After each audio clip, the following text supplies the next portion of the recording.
It's the last international window of 2025, and it's time for us to react to Mexico's roster for the November friendlies against Uruguay and Paraguay. And we're also going to be giving our predictions at the end of the video, so stay tuned.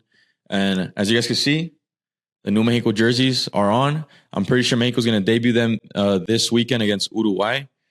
Yeah, let us know in the comments what you guys think. And shout out to all you guys that were on the stream last weekend. And those of you that showed up in Houston, it was a really cool event.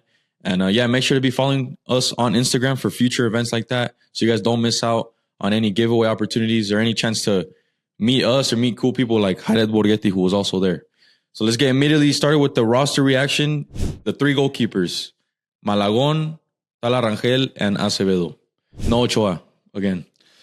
I mean, no complaints. There wouldn't have been a single goalie in the roster that would have made me feel like any different. I think they've all been kind of on a low level lately. Unfortunately, hopefully Malagon, I'm still saying Malagon's a starter. Hopefully he can turn around this international window. But even if Ochoa was there, I would have felt the same.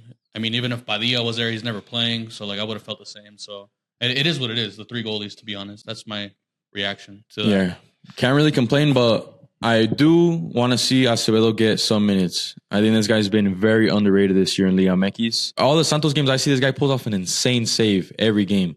Actually, I low-key agree with that. Over Tala. Yeah, We've over seen Tala. Tala way too many times. I agree with that. If he plays over Tala, I'm perfect. Now the defenders, Kevin Alvarez, Israel Reyes, Cesar Montes, Edson Alvarez is marked here as a defender.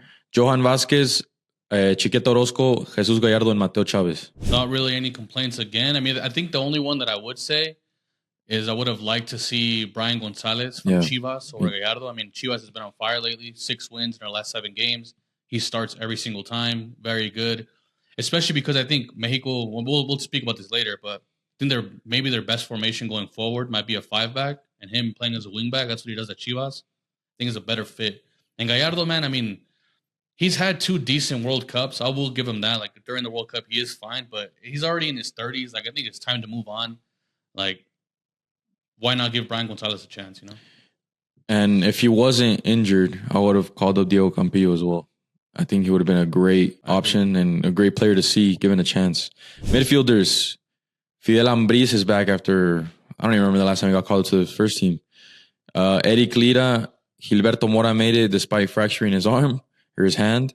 Eric Sanchez, Orbelín Pineda, Obed Vargas, Marcel Ruiz. Better than past midfield call-ups? I 100% agree. I mean, this is probably my favorite part of the call-up. The fact that we got Obed, Mora, and even Fidel Ambriz, like 3 U23, even I think they're all U21, even U21 midfielders. No more Charlie, no more Romo. Romo made a huge mistake against Ecuador, and Charlie has just never been good for the national team, no matter how good he is for Cruz Azul. So I love those changes, to be honest. Like, I cannot complain. I just really hope they get minutes. I hope Mora is able to recover in time, because I think him playing against Uruguay and Paraguay is going to be like great for him. And I'm actually very curious to see how he plays. I would have hoped to see Montiel, though. I think Montiel, I mean, we are running out of time when it comes to these last set of friendlies before the World Cup. So Montiel has to be on the next one at least, or else I think his chances of being in the World Cup team might be close to none. But I think that falls off to, I'll come down to Jimmy Lozano, who just got sacked. It wasn't really making Pachuca a good team. So Montiel wasn't really standing out. The only one that's like, I wish was there, but I think the midfield was decent, not going to lie. And the attackers, Alexis Gutierrez, Piojo Alvarado, Diego Lainez, Jorge Rubalcaba gets called up. Chucky Lozano, Raúl Jiménez, Germán Berterame, Hormiga González with his first ever Mexico call-up. No with Santi. Santi, I mean, injured, obviously wasn't able to make it. But with this one, there's a couple names I do not get. Alexis Gutierrez, like, I don't even know if he's a midfielder or an attacker, to be honest. And he's not good. And he's mid at both, so I wouldn't have called him up. I think that's just America attacks, not going to lie. Piojo Alvarado, I mean, Chivas is doing good, but he's not really the one moving the needle. Like, to be honest, in the attack, it's been Efra and Hormiga. I would have called up Efra over Piojo, 100%. Yeah, it makes no sense. Like, in your team, your best creator is Efrain Alvarez, and the fact that he doesn't get called up, but Piojo does, it doesn't make zero to no sense to me. I would even say, though, the wingbacks, Ledesma and Gonzalez, have been more creative and more important to the attack than Piojo for Chivas. So I don't really understand his call-up. Who else is there? Oh, I mean, Hormiga's obviously the big W. I love to see him there. Fully deserved. Fully deserved. I mean, he broke the record for most goals by a U23 Mexican in Liga MX history. No, in a season. Yeah, in a season. That's why, like, in a season, sorry, in Liga MX history. Broke Chicharito's record of most goals by a U23 Mexican as well.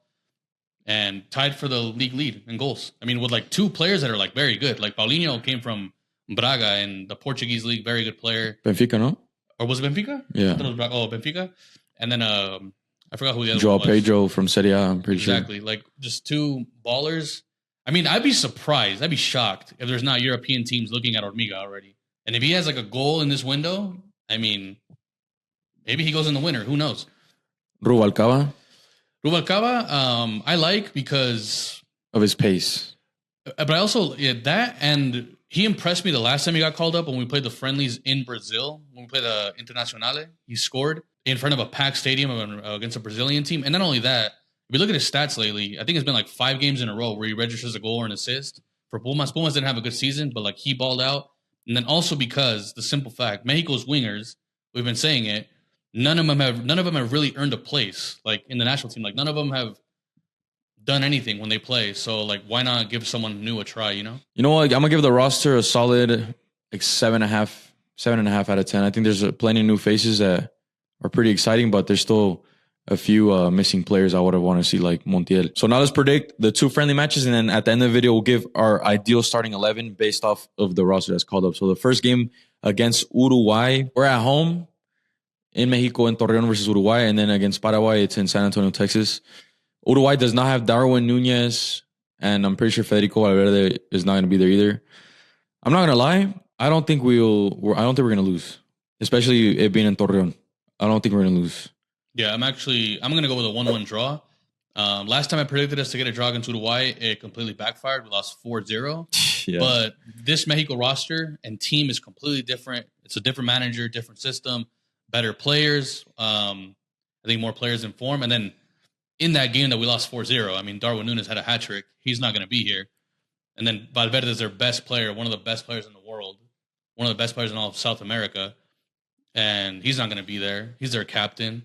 And the game's in Mexico, bro. Mexico never loses in Mexico. Like, no matter how good or bad the opponent is, it hasn't happened in, 12? Yeah, when was the last time? I think it was 12 years when we lost to Honduras. Jesus. And that was it. Like, and before that, I think the time before that. Like a South American or European country? I think South American or European was in the 80s. We lost to, like, Spain. Damn. But, like, no matter who actually, no. The last time we lost in Mexico to a South American country was actually in Torreon, Brazil. Remember? Oh, that's true. Ronaldinho last-minute free kick. Yeah, 2-1. But besides that, it's like you can count on your hand how many times Mexico has lost in Mexico. Like, so I can't see us losing, but Uruguay is still a very, very, very good team. Great manager, yeah. Like, they're going to be hard to break down. A lot of their best players play in Liga MX, and that's kind of like a lot of our level of the team. So I think it's going to be a good game, but I'm going to go with 1-1. I think it's another reason why Acevedo should get minutes. That's his stadium, Santos Laguna Stadium. Yeah, I mean, you have a point. I'm going to be optimistic. I'm going to go for a win. Yeah, I think Mexico's going to win 2-1, especially because we have Gilberto Mora. I'm pretty sure he should be starting. Like, yes, he got injured. He has a whole, like, wrist taped up. But if he gets called up, that means he's fit to play. So with Mora on the field, I think Mexico will create a lot of chances. And Raul Jimenez will score undoubtedly. So I'll go 2-1. And then for the next game against Paraguay obviously don't have as many known players as Uruguay. But Paraguay's been on an absolute sick one in 2025 since they changed their manager. Their qualifying stage in CONMEBOL has been very impressive. So yeah, that one might be a bit tough. I'm not gonna lie. Yeah, defensively, they're one of the best. Them, Ecuador, and Argentina were the top 3 defenses in CONMEBOL. Paraguay, like in their last, like I don't know how many qualifiers. I think they only lost like 1 game. They qualified easily.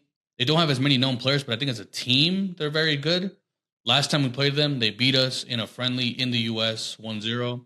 But I'm a lot more optimistic about this game. I think we're due for a win against a CONMEBOL team. I think we'll win a game this window. Like, we have to. I think we'll be against Paraguay, to be honest. I think we'll beat Paraguay. It's going to be a very defensive game. I'm going to go 1-0. Like, I know we have Mora and a little bit more creative players this time in this call-up, but I'm still going to go 1-0. I don't think we're going to, like, thrash them. I'd be surprised. I hope it does happen. But I'd be shocked if that game's like over 2.5 goals, bro. If you're like a betting person, smash the under on that game. I think I'm more worried about their manager. Well, both games, they have very good managers. Gustavo Alfaro was the coach for Costa Rica last summer in the Copa America, got a 0-0 draw against Brazil. And then he was the manager for Ecuador. Like he was the Costa Rica manager that beat it. And he was the manager for Ecuador during the World Cup. So this is Paraguay's form. So they lost their last one. They actually haven't won the last 2 games, but those were friendlies. So in CONMEBOL qualifying, they beat Peru, they tied to Ecuador, lost to Brazil, they beat Uruguay, tied to Colombia, beat Chile, tied to Bolivia, beat Argentina in Paraguay, beat Venezuela, beat Brazil as well. Yeah, these guys are no joke. Yeah, they're very good. I mean, these friendlies are the perfect type of friendlies, brother, we need to have for the World Cup preparation. I'm going to go, I think this one is a draw. I'm going to go, because Mexico always, the second game is always, they put a weaker lineup. That's why I'm not as confident to beat Paraguay. So I'm going to go 1-1. 1-1 that one. So 2-1 against Uruguay and 1-1 against Paraguay. And now our ideal starting 11 based off of the roster we have this window. You go first. Since there's no Santi, I only want to see actually Hormiga's there though. Off the bench? Yeah, I'm still gonna go the one striker formation still. I'll go with Malagón in goal. I think he's the best goalie out of the 3. The back 4, I think it writes itself. Isra, Montes, Johan, and Mateo Chavez, back 4. The 3 midfielders, Edson Alvarez, Marcel Ruiz, and I'm going to go with Obed Vargas, and I'll put Mora as a left winger. And then just to see something different, I'll say Rubalcaba on one of the wings, and then the striker Raúl Jiménez. Nice. But if Mora, I don't know if I prefer him as a 10 or out wide. I don't really like the wingers, bro. That's why. No, it's because the thing is, he's very.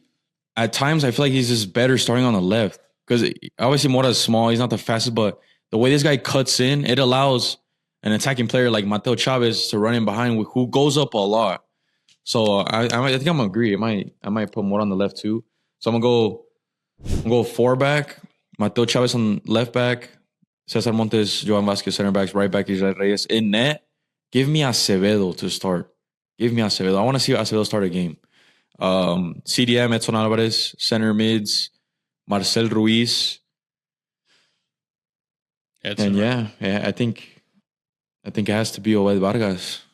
I'm between Vargas, like as the 10, and Marcel and Edson behind him, or putting Fidel Ambriz and then moving Marcel Ruiz up to like a cam. Marcel Ruiz is in a cam. He can play that though. Like but I'm between. Well, I mean, it might not be a 4-2-3-1. It could be a 4-3-3 with Marcel and like. Fidel, I don't think you got Fidel Ambriz and Edson Alvarez starting together. That's too defensive. They're almost. Fidel is pretty good box to box. He's a cannon on him. Like I think. Like I'm gonna stick to my lineup, but I'm between. I wouldn't mind if Fidel Ambriz is in instead of Obed Vargas. I'll say that. All right. Yeah, I'll go Obed, Marcel Ruiz, and Edson in the middle. On the left, let's put Mora, striker, Raúl Jiménez. Right, we won't go Chucky Lozano. And then first sub off the bench, Hormiga Gonzalez, who I have full faith will score a header this window. Full faith. The streets are another begging. Crazy celebration. He'll probably do some Naruto. Yeah, do another anime celebration. So yes, that was our roster reaction and game predictions. Make sure to be subscribed. We will be streaming the game against Uruguay exclusively here on the Futbol Asada channel. You guys definitely do not want to miss out. Make sure to be following all of our socials. Hit the like button if you enjoyed the video. Join our Discord. Links down below. Any last thoughts? No, I think it's going to be... My last thoughts are I think it's going to be a lot better window than the last one. The last one wasn't bad. Actually, no, it was kind of bad. We lost 4-0 to Colombia. But I think this one's going to be a lot better. A lot better. All right. We'll catch you guys on Saturday's stream. Vamos, Mexico. Peace.